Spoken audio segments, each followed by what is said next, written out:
Hi everybody, welcome back to Eli's Horror Home, the YouTube channel where I talk about horror movies, games, and books, and anything that scares me. So I'm going to be starting my mini-series of the Stephen King short story book reviews, where I just pick out random short stories by renowned horror author Stephen King, and I go through, I summarize them, I read them obviously, I summarize them for you, and then I give you my overall thoughts. So today I don't have a physical copy, so I made this rudimentary book cover. Today is, you just can't see that at all. Can we? The Raft by Stephen King. So, The Raft, I believe, was written in 1982, and it's obviously a Stephen King short story, which eventually got adapted into the horror anthology movie Creepshow 3. And it's about a group of college students that go out on a raft in October to sort of celebrate the end of summer and the end of, warmth. But something horrible happens, and now they're stuck on that raft, essentially. So it's a fight for survival. It's about 40 pages long. It's a very quick, easy read, and it's an incredible read. So I'll just get right into the summary. So starting off, we have our main character, Randy, who is with his friend Deke, Deke's girlfriend, Laverne, and then Rachel, a girl that Randy has a crush on. They're all driving down together to this lake that they would visit during the summer, just to go hang out. And there's this raft in the middle of the lake that they would swim out to. But it's October, and the weather is still mild enough to go out on the shore, so they're like, yeah, let's go do it. So they're out in the middle of nowhere. They go and they jump the fence. Nobody's around, and they swim out to this raft. But as one of the girls is swimming to the raft, Randy notices this strange-looking puddle of iridescent black fluid in the lake that seems to be moving towards them. So Randy screams at his friends to get out of the water to swim faster, and it's just some kind of oil slick that just sneaks up on them. So they're looking at this strange oil slick that Randy believes to be sentient and dangerous, and Rachel gets a little too close and is pulled into the water and basically digested alive by this oil slick. And it's very graphic with how you can see her skin and flesh being burned off and melted off of her body, and how she screams in agony the whole time. Everyone gets super scared. Laverne starts screaming. Deke gets super, super frustrated and angry because he doesn't know what to do in this situation. And Randy is sort of shocked into silence.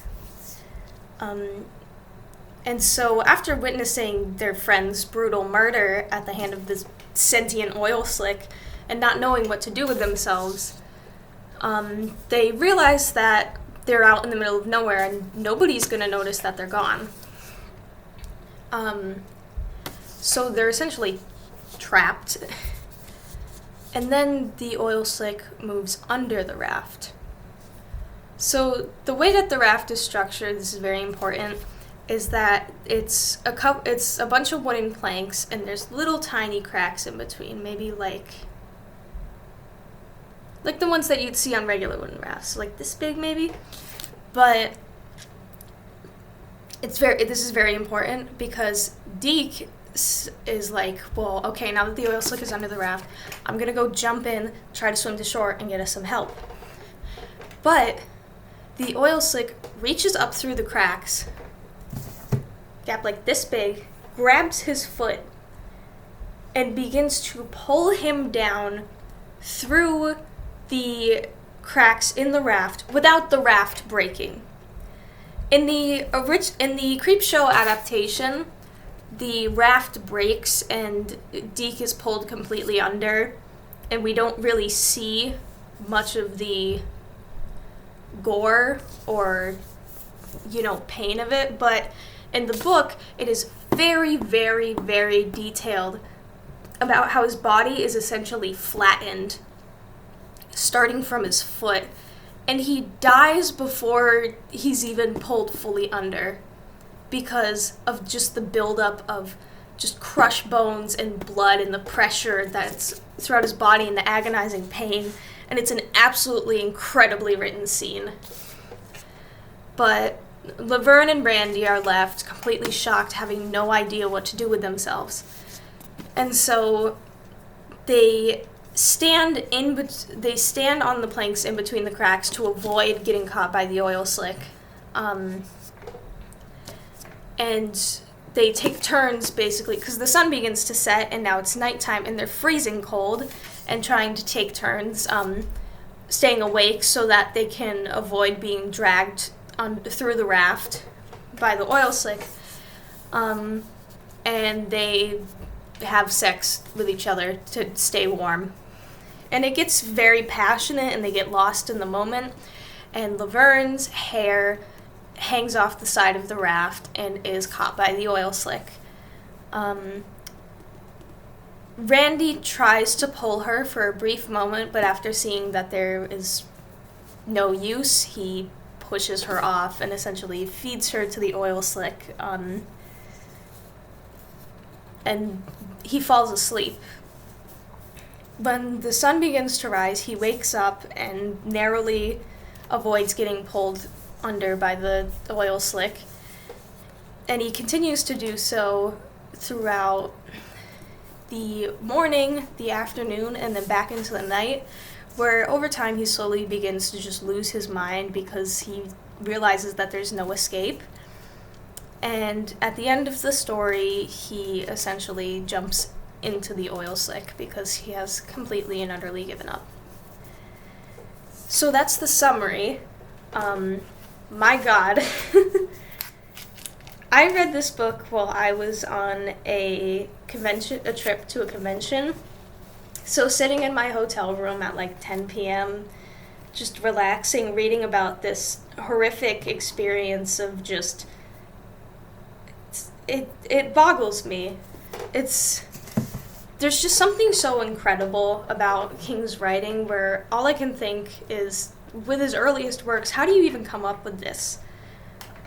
And the way that he writes the gore is absolutely incredible. I could see every single second of Deke being pulled through the raft, and his body being flattened, and the way it's described, it's so nasty, and it makes you shiver. It makes you, just freak out. I want to see if I can find a good quote. I'll read a quote off for you guys because it's...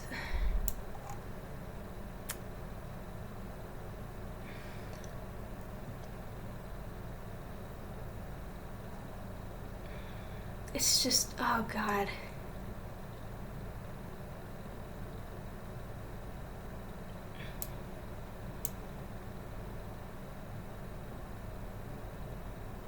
I don't even know if I can read this off because it's so, just nasty.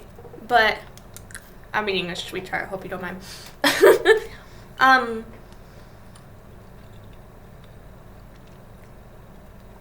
It's just so, ugh. And he vomits blood all over Randy and Laverne because his entire right leg just splinters. He actually dies when his right thigh goes through.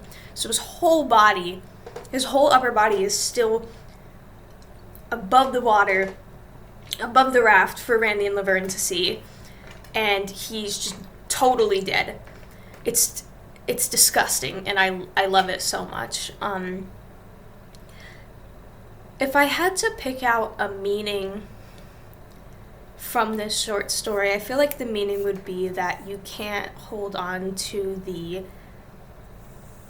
best parts of life. I suppose that's a very stereotypical,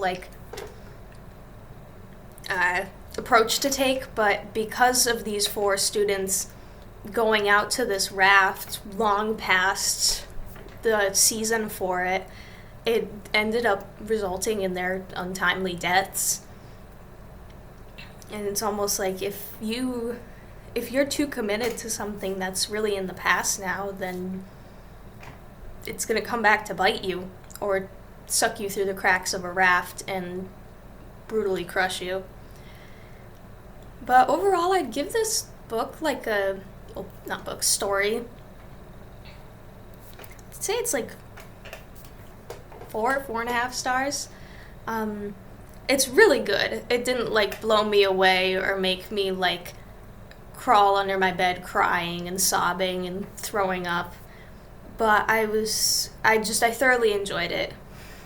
So that is my review of Stephen King's The Raft. Very real Stephen King book, The Raft. I hope you enjoyed watching. This is a very rudimentary, not edited at all video, so if you made it this far, I really appreciate that. You're a soldier. But have a great day, have a great night, have a great whatever, and enjoy whatever scary things you enjoy. Goodbye.